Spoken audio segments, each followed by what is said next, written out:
To help you and your students get to know each other better, we recommend that you play the I Have Never game. To set up for this game, you'll need a clear play space. With our demonstration here for this video, we're going to use our Fisher-Price people and have this individual right down here serve as the teacher of your group. To play the game, you'll need to have one chair for each of your students. So we've got some milk tops here to show the chairs for each of your students. So each student will first find their spot in their chair. So we'll move these guys out here to their chairs. And you'll have the chairs arranged in a circle. We suggest that you use as sturdy a chairs as you have possible. And they really need to be chairs and not something like a couch or something where more than one person can sit on them. Next in the game is you'll stand in the center of the game. So we've got you positioned right there. Now, to begin play, what you'll do first is to say something that you have honestly never done in your whole life.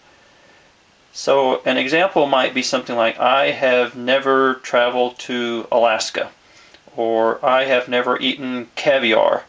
Something like that, something simple, straightforward that you've never done. So let's start play here, and let's say you say, I have never eaten asparagus.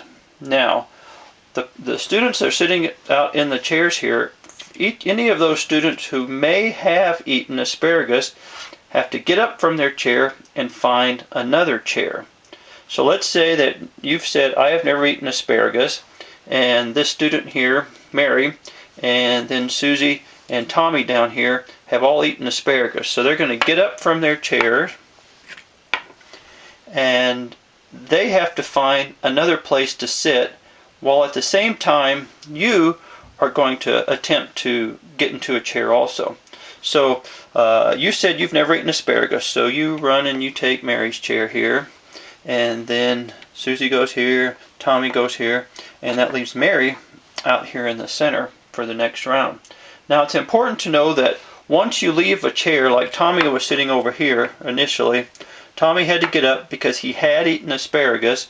Tommy can't turn around and go right back to his same chair. He must go to a different chair. So in this situation, he and Susie ended up trading chairs. Okay. Now we've got Mary out in the center now for the next round. And so Mary will say something she has never done. So let's say Mary says, I have never been to China. And so this student here and this student, they all took a trip one time to China, and so everyone scrambles and attempts to find a new chair. For this guy comes here, and he goes here, and she goes there.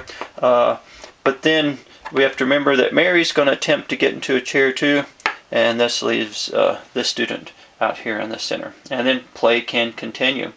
Let me give you one more example. Let's say, this is Derek here in the center.